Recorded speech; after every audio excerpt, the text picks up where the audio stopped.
Hey everyone, this is my family budget for April 2nd through May 6th using real numbers. We have a family of four, both parents. Myself and my husband work outside the home, and two boys ages 7 and 11. This is the preliminary budget, and once per week on Wednesdays, when I complete payroll checks for my office, I update this spreadsheet. The first section on the top left is for regular monthly bills. You can see that I have them all listed. Some are estimated, like the electric bill, that's Duke Energy here. And some are the same every month, like cell phones and internet. So I have the bill listed, followed by the due date or the approximate due date in parentheses. The highlighted colors those highlighted colors correspond to this chart here. And that tells me what week those bills will be paid. So for week 1 is light blue. I don't have any in that color scheme. So you can see that those bills will be paid with those particular paychecks because I get paid once a week. And then also make sure that I have enough money in the account at all times to cover the bills. The spent column will be filled in as I go. So as I pay those bills or as they get drafted, that will go into the actual spent column. The difference column calculates the difference between what I expected to pay and what I actually paid. This just helps in planning the following month. The column to the right of the bills here, this is the box for income, and it is projected amounts here at the are my paychecks. The first is an insurance stipend, so it's labeled insurance, and I'm paid weekly on Thursdays. April is a 5-week month, so I get 5 paychecks. This is followed by gifts, transfers, rollover. These amounts right here, these are my husband's paychecks. He is paid twice a month on the 5th and the 20th. Unfortunately, my job does not offer health insurance, so his checks reflect the amount that is taken out for health insurance coverage for all 4 members of our family, which is unfortunately around $1,200 per month. So that is why his checks are lower. Interest is the interest that is paid on the account, and of course that's estimated every month. Now, going down to our monthly expenses here, these aren't regular bills. Of course, we have our sinking funds. Let me know if you guys are interested in a video about sinking funds.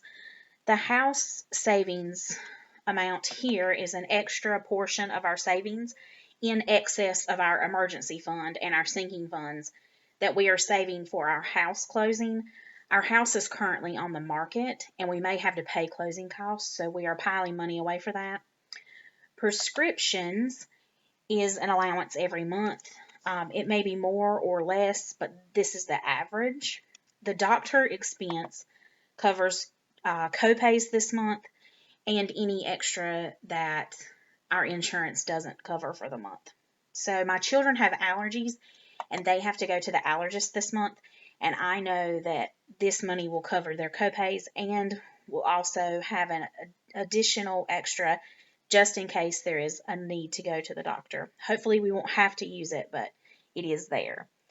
The household money covers our lawn mowing expense, so we have someone that goes and mows the lawn at our old house, and that's $40 every 2 weeks. And then there's a little extra there just in case for other random household expenses.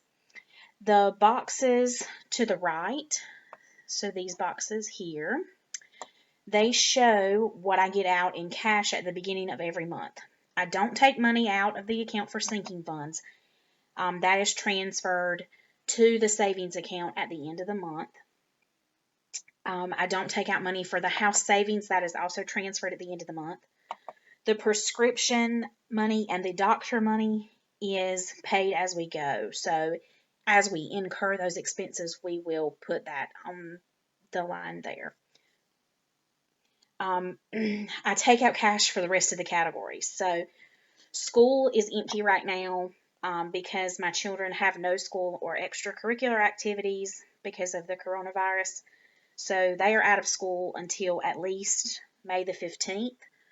They may go back after May 15th, but we're not really sure yet. So, but for the month of April, they are out of school.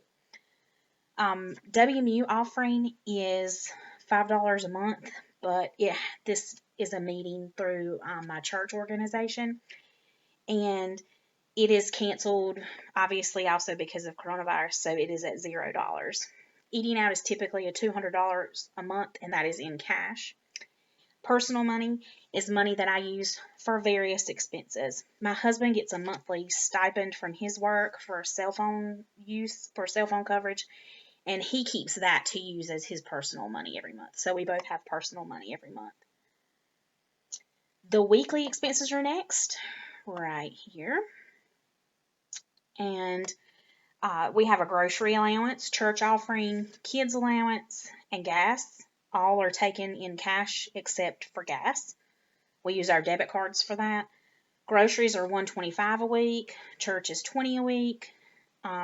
We still give to our church even though there are no face-to-face meetings. We drop off money at our pastor's house.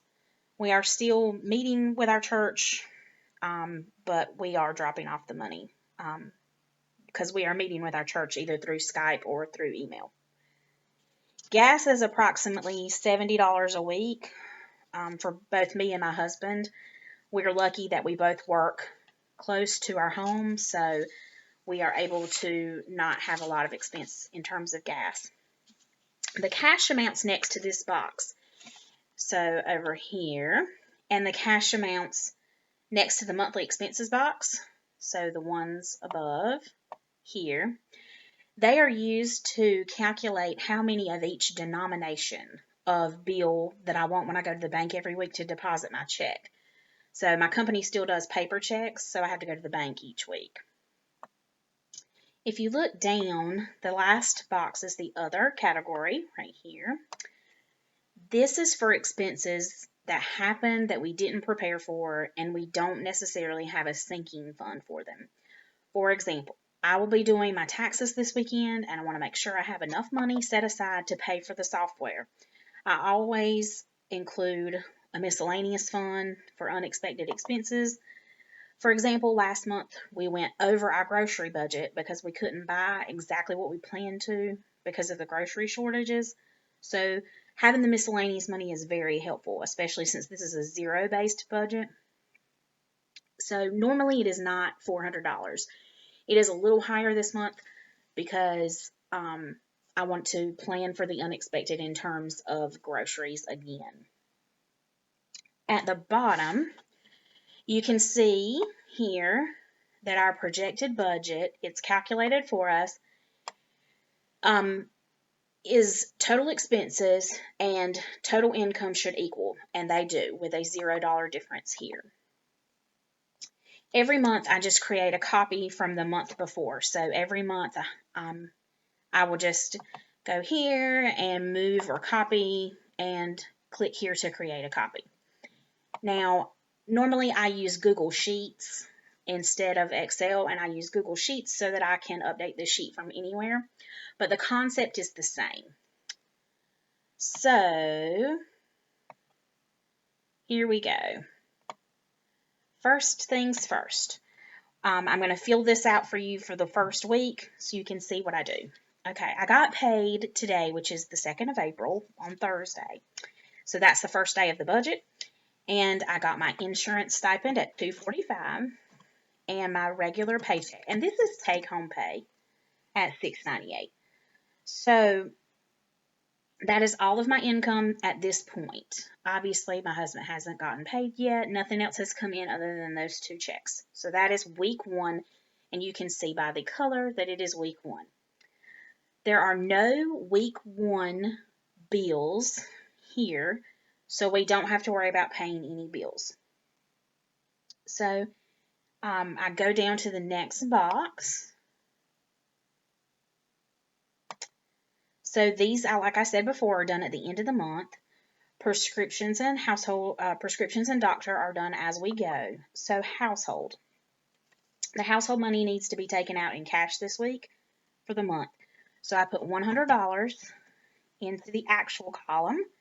And I know that I want 5 $20 bills. And that, you can see here, shows $100. That's what we want to take out, and we want it in 5 20s. And it's giving us a running total here.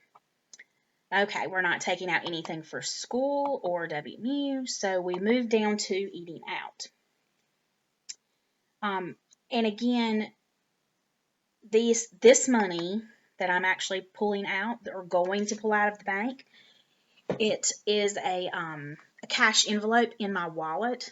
So I have a separate category for each one of these so I can keep the money separated and know what it is for.